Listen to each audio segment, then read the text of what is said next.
Hey everybody, today I just wanted to be able to go over our lower body resistance training. I do have a little worksheet that I've created for just these very basic exercises, but there's a lot of different variations that will include with this, just different ways to do it. My own personality, I get bored pretty easy, so I need to keep myself entertained by having a lot of different options, a lot of different levels, because if I get bored, I'm going to stop doing it. In general, 1 to 2 sets, 10 to 15 repetitions of all these different exercises, but oftentimes in the beginning we don't really know how strong we are, so just kind of experimenting. How does this feel? How does that feel? How many repetitions of this exercise that you can do before moving on to the next one. I also want to say that most of these exercises can be done either sitting down or laying down. You do not necessarily have to stand up in order to do lower body stuff. So another thing that I'll do is different variations. If you want to stand, how would an exercise look? If you want to sit, how would that exact same exercise look? I also try and break this down. Instead of thinking about exercises, I liked thinking about it in regards to muscle groups. Reason being, I could do 15 different exercises that all get my quadriceps without also getting the hamstrings, the calves, and so on. So instead, I think of what is one muscle group that I want to work on, what is one exercise, one motion that would target that muscle group, and then moving on to the next. So to keep my brain sane, I just start from the ground and then move on up. That's not the perfect way you have to do it. You can do it in any which order. So from seated, first muscle group that we're going to get into is the calves, right here at the back of your leg. When you're sitting down, sitting on the edge of your chair so that you're using your own core to support yourself. If I lean back, my natural tendency is this kind of posture. If I'm sitting on the edge, it forces my spine to support itself. From here, very simple motion. All I'm going to do is lift up onto my tiptoes and relax back down. Tiptoes and relax back down. Now, if I have weights, if I have fancy machines, obviously I can use those weights to put more pressure on my legs to make this harder if I wanted to. However, let's pretend like today I have no extra equipment, no extra machines. If this is too easy, first thing that I can do to make it harder is use the resistance of my own arms, push down on my legs, and then tiptoes and down, tiptoes and down. From here, you can create as much intensity or as little intensity just using the strength of your upper body. Another way that I could increase the level is by changing the range of motion. And that's something we're going to play with every exercise that we do today. If this is too easy, what I could do is come all the way up, halfway down, all the way up, halfway down. Every time that my heels touch the ground, I'm taking a little bit of a break. That's not wrong, but if I want to get rid of the break, just come halfway. Your muscle stays engaged and it yells at you a little bit faster. If I want to stand up, first thing I'm going to want is a little bit of balance support, whatever you want to use. Notice where your feet are. Everybody stands a little bit different. Nothing's right, nothing's wrong, but toes pointed forward or out or in is going to feel a little bit different. And we're going to experiment with all of the different types, but just noticing where your toes are located to notice which ones you're getting into. From here, first thing I'm going to do again is set up my support. My natural posture is here. I'm going to try and bring my shoulders over my hips, tuck my pelvis. Same thing, tiptoes and control down. Tiptoes, control down. Because my calf muscle is not actually one muscle, there's 3 different parts. 2 outside gastrocnemius and then an inside soleus, means that the position of my toes changes which muscles are more or less recruited. So right now I've positioned my toes forward. A different variation, I can bring my heels slightly towards each other. They don't necessarily have to touch. Up on tiptoes and then control back down. You're probably just going to feel this in a little bit different portion of that calf, that lower leg muscle. Another option, I can do the exact opposite. A little bit funky on my hips, but if I rotate my toes towards each other and then up on tiptoes and come back down. Now, any of these different options, in order to make it harder, if I have weights, I could carry my weights, make myself physically heavier that I'm pushing up against, or I can change the range of motion. I can come all the way up, halfway down, all the way up, halfway down. Another option that I can do is right now with any of these options, variations, I'm splitting my body weight on 2 different calf muscles. So if I want to make it harder, I can just shift my weight. This leg is really here just for balance. I can go all the way up on my tiptoes and back down. I could go all the way up on my tiptoes, halfway down, all the way up, halfway down. And my entire body weight is now on one leg muscle rather than splitting it on 2. And I can do that one-legged option with my toes pointed slightly out. It is a little bit funky for my hip and my knee, or I can do the option with my toe pointed in. Same thing, all the way up, halfway down, all the way up, halfway down. If it's okay with your hips and your knees, you could do those different toe variations sitting. I just find it to be a little bit harder because of the fact that your hips are already in the chair and they don't give that kind of mobility. But next muscle group that we're going to think about is moving up from your calf up into your hamstring. This is just going to be a very simple hamstring curl, but beware, most people's hamstrings are really, really, really weak because we spend most of our time moving forward. We don't get to strengthen all of these muscles in our back body. So if this exercise hurts a lot more than you're expecting, you're not alone, you're just with everybody else. So from standing, what I'm going to do is have one foot for support. My opposite leg is going to be a little bit behind me. Again, I'm going to think about my posture. This is my normal posture, whatever I have to hold on to. And it's very easy if I'm using something for balance. If it's shorter than I am, I do not want to be leaning on it a lot. Because again, just look at my spine versus shoulders over your hips. Another thing to focus on just in regards to posture is the standing knee. I do not want to lock my standing knee out. The reason being, it's going to put all of my pressure, my body weight, into my joint, which is not very helpful. If my knee is slightly bent, my muscle stays engaged, and that's going to bring the support and the weight into the muscle and protect the knee a little bit better. So, standing leg, soft bend, shoulders over my hips. That moving leg, I'm going to bring that heel up towards my butt and then control back down, resisting gravity. Sometimes I can control up a lot and then plop, lift and plop. So it's 2 contractions. Concentric is the lifting up. Eccentric is resisting gravity to go slow all the way back down. Now, different levels for this exercise. Again, I can play with the range of motion. I can come halfway down and then all the way up, halfway down and then all the way up. Or if you have a band, I could also place that band around my ankles or somewhere on the wall, lifting to curl, and that's just going to add another level. What I find though is that most people don't really need a harder level with your hamstring. This can be really, really, really intense just the way it is.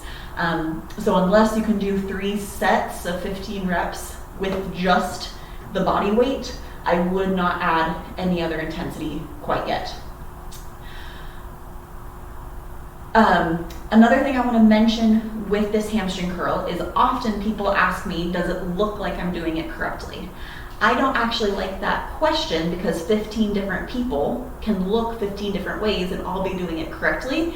The better question is, where do you feel it?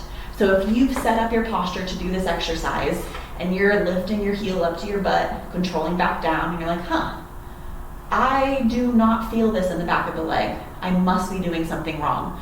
Think about where your knee is located. If my knee is too far forward, it's actually my forward muscle that is pulling the leg to do the work, and I'm not going to feel it quite as much in the back. I could shift my knee closer to the ground. Automatically, more of my hamstring is going to get engaged. If I still don't feel it, I can put that hamstring, that leg way back behind me, and then curl and it's just gonna be more intense on your hamstring. So with just the position of your knee, you can create more intensity, medium, or less. Just be aware, if you don't feel it, play with where your knee is located. This one, hamstring curl, is very hard to do sitting in a chair just because it would require a super funky position of getting your leg back behind, trying to lift up from here and then relax. Usually just not going to work. However, you don't have to stand up, you could lay down. If this was a couch or my bed, if you're laying down flat on your stomach, leg is already behind you, my knee is already in alignment, lifting that heel up towards my butt and then controlling back down.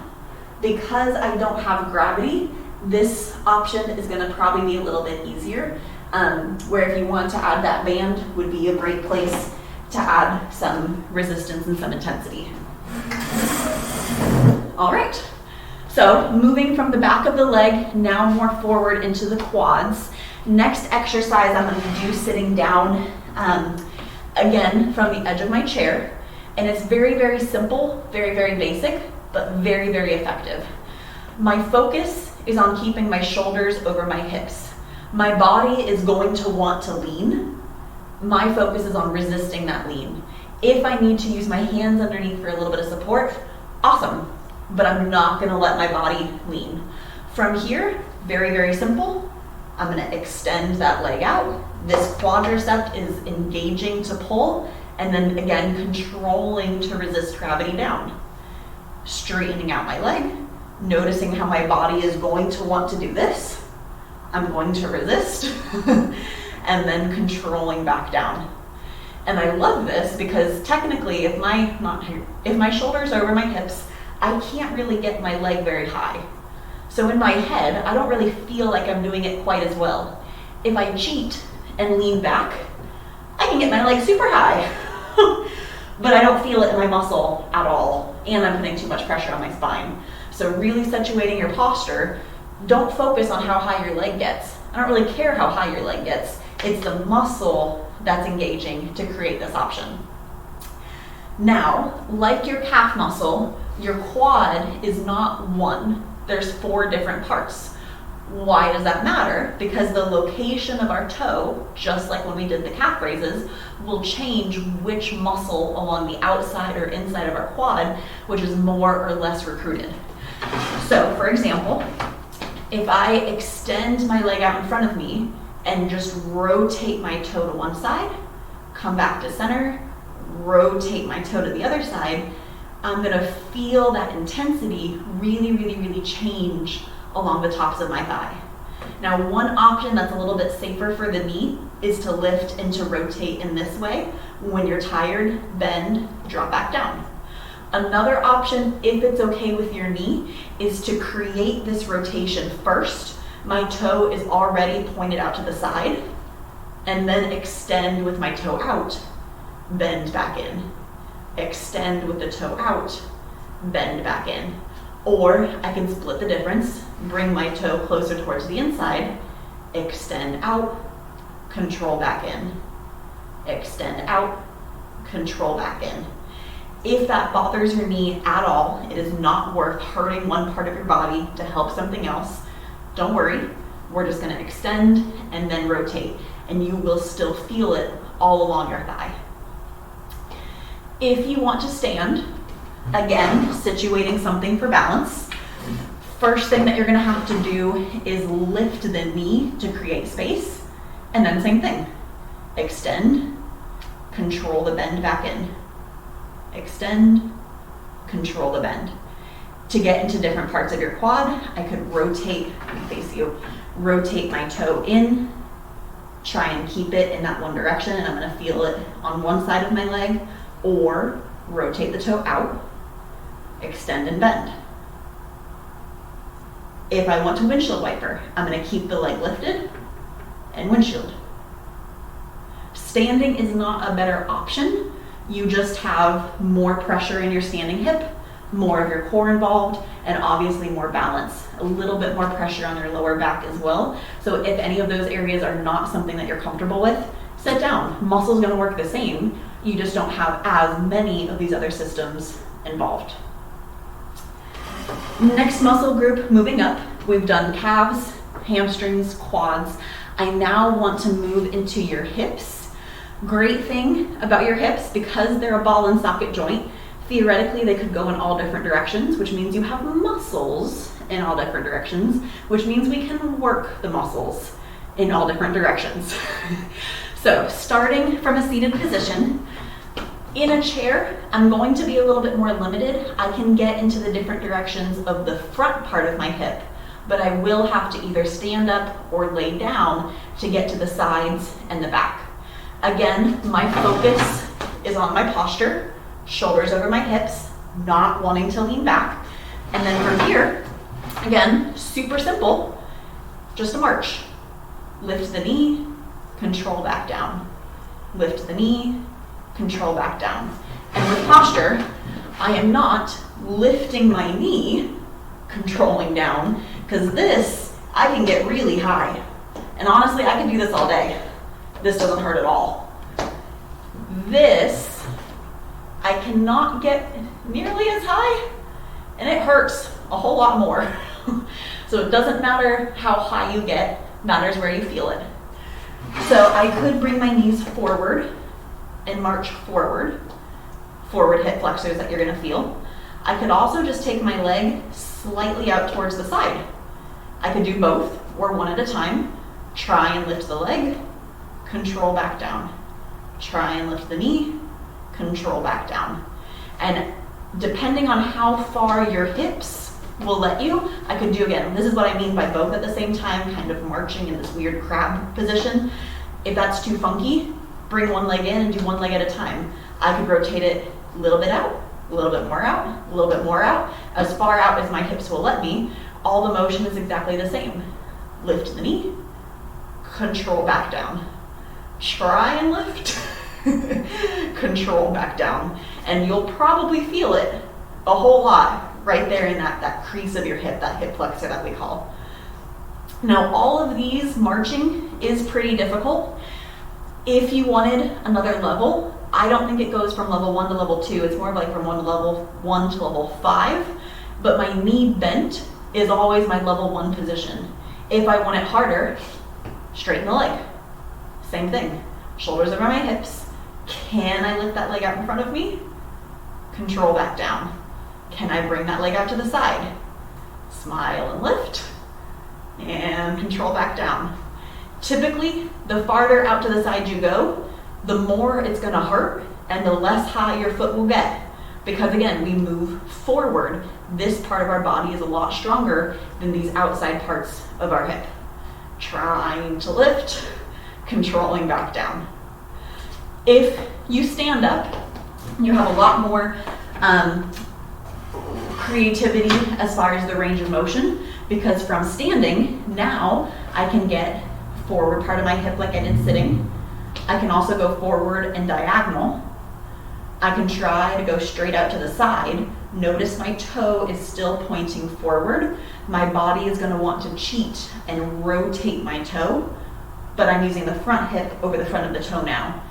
If my toe is forward, it's gonna be a lot more on the side.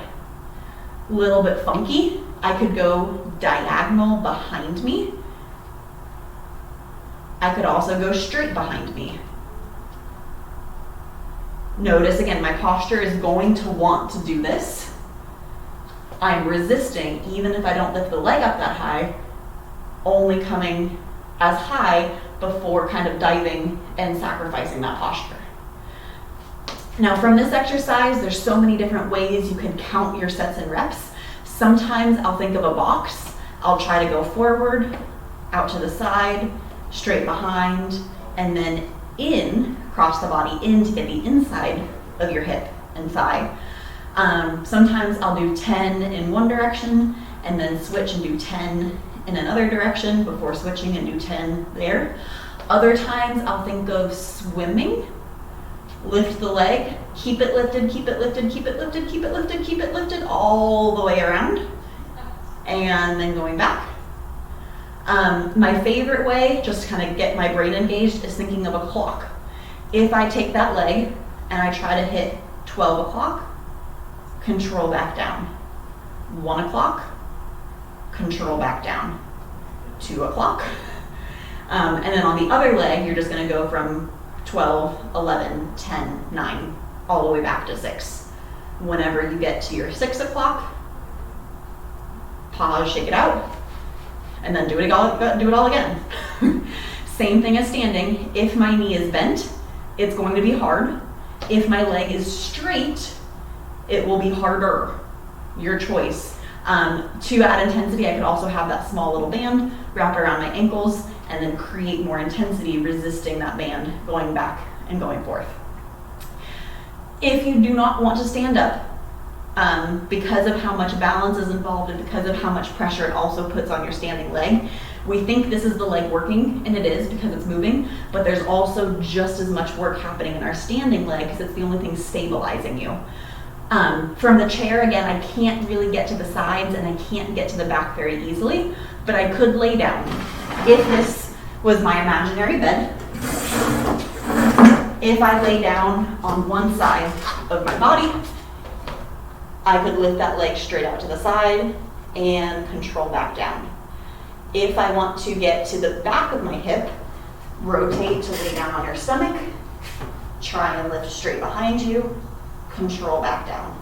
If you want to get to the inner part of your thigh, you have to situate your legs a little bit funky, but that bottom leg would be the one trying to lift, control back down. Trying to lift, control back down, and it's that inner thigh engaging to create that motion. And then the front of the hips, I could lay down on my back, lift that leg long, control back down. Imagine this leg was straight if I was on a bed, but this chairs are just not very comfortable. Lifting the leg long and controlling down. So lots of different options for all of the different hip muscles.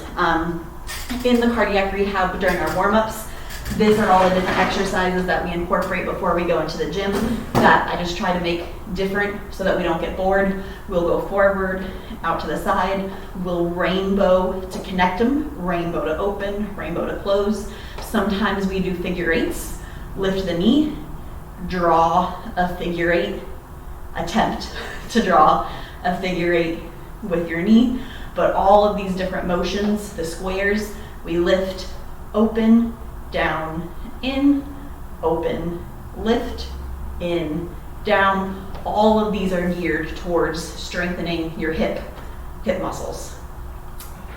So thinking about muscle groups, calves, hamstrings, quads, hips, another exercise that I've included on that worksheet are these sit to stands.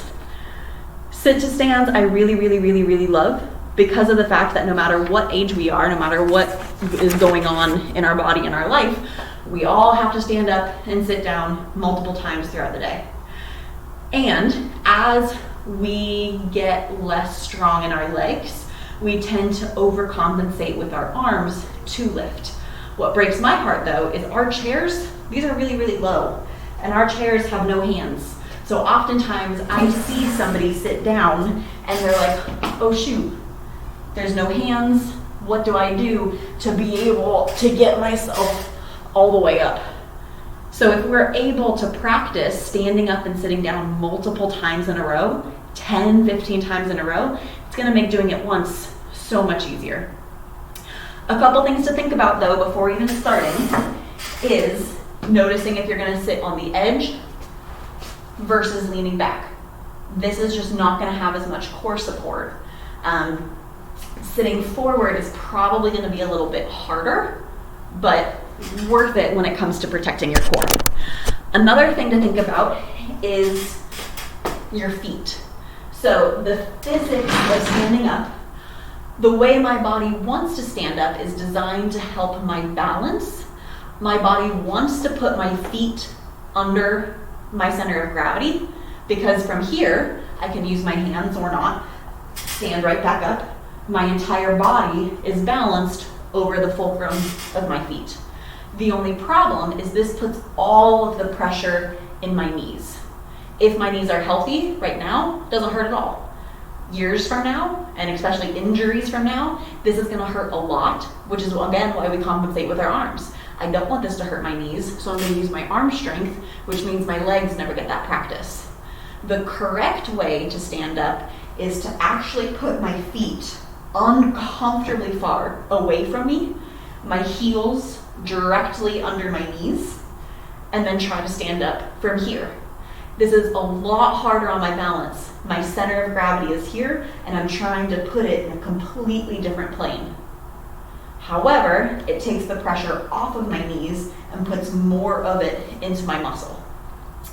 From this position, I'm going to try lots of different levels. Level 1 is using my hands. You have to start somewhere. Can I use my hands for support to stand all the way up and then sit all the way back down?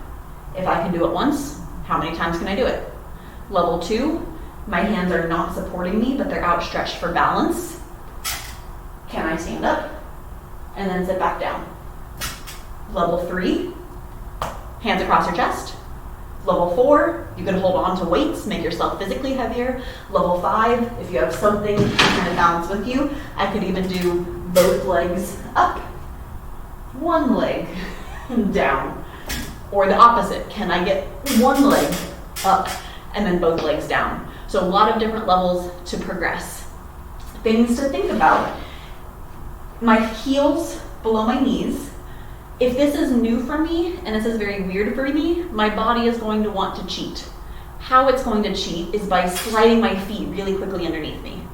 So if I'm right here, perfect setup, perfect form, as I stand up, it slides really quick to get my feet directly under my hips. I have to use my own focus and control to keep my feet planted, even if it doesn't feel like I'm going to be able to get all the way up. Another thing is that coming down, usually when I sit, my legs are against the chair and I come down because this is easier for my balance and I feel the chair underneath me. Notice how my feet were directly under my body the whole time. Pressure goes straight into my knees.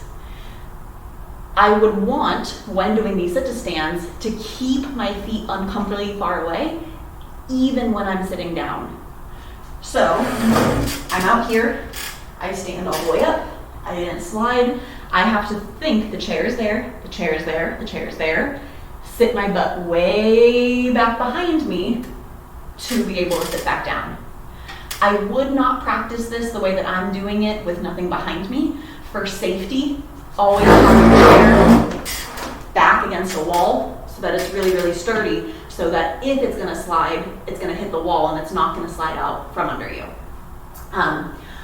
Other things to make this harder or easier is your height and the height of a chair.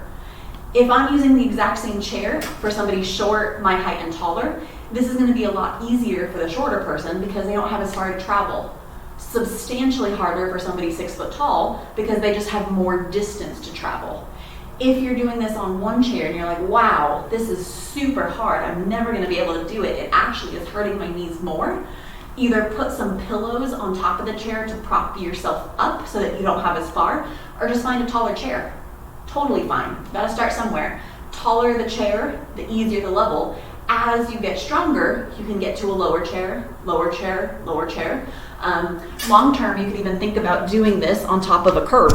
Go into a parking lot, sit on the stairs or the curb, stand up, sit down, stand up, sit down, to force the strength of your legs and the mobility to be able to get from something really, really low to something really, really tall. If you don't have different sized chairs, pillows and blankets make a great cushion. If I lift the chair up to me, it's a little bit of like a roller coaster ride. As you sit down, the soft pillows will sink with you to take some of the pressure off as we build up the strength to be able to do it with only one pillow and then with no pillows. All right, so that was just kind of an overview of, again, the worksheet that we pass out during rehab of the different lower body exercises.